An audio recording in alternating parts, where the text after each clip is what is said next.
ஒரு சிறிய கிராமத்தில் இளைஞன் ஒருவன் வாழ்ந்து வந்தான். அவன் புத்திசாலி, உழைப்பாளி. ஆனால் அவனிடம் ஒரு பெரிய குறை இருந்தது. அவன் நாவை கட்டுப்படுத்த முடியாது. கோபம் வந்தால் யோசிக்காமல் பேசிவிடுவான். அவன் சொற்கள் சிலரை மகிழ்வித்தாலும் பலரை காயப்படுத்தின. ஒரு நாள் அவன் சொன்ன கடுமையான வார்த்தைகள் காரணமாக நெருங்கிய நண்பன் அவனை விட்டு விலகினான்.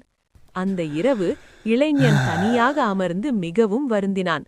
நான் ஏன் இப்படி பேசுகிறேன் என்று அவன் மனம் கலங்கியது.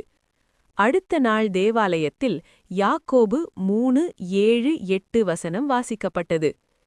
மிருகங்களையும் பறவைகளையும் மனிதன் அடக்க முடியும், ஆனால் நாவை அடக்க மனிதனால் முடியாது. அந்த வார்த்தைகள் இளைஞன் இருதயத்தை தொட்டன. அவன் உடனே ஜெபித்தான். கர்த்தாவே, என் நாவை நான் அடக்க முடியவில்லை, நீர்தான் எனக்கு உதவ வேண்டும். அன்றிலிருந்து அவன் பேசுவதற்கு முன் சிந்திக்க ஆரம்பித்தான்.